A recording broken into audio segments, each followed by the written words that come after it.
How to transfer file drone to your MacBook. For that you need a USB cable, so you just need to connect your USB to your Mac to your drone first. So just insert the cable.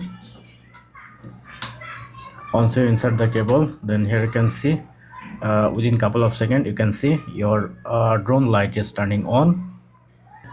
And simply you need to open your Finder. Once you open Finder, then here you can see the under location section you can see your drone pen drive. Make sure your pen drive insert in into your drone. Here you can see my pen drive is inserting.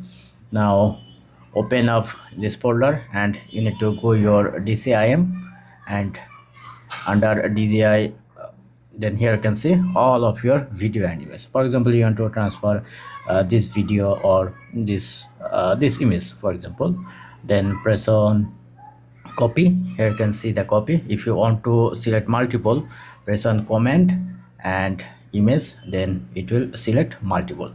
Command plus image, then select multiple, then press on copy. Now go back where you want to save. For example, I want to save it to my desktop as a folder. Open folder and press on paste it here. Then here you can see my file is transferring successfully. It's 1.57 GB, so it's depend on your image size or video size. So that's it. This is how you can easily transfer drone file to your MacBook. Don't forget to thumbs up. Have a good day.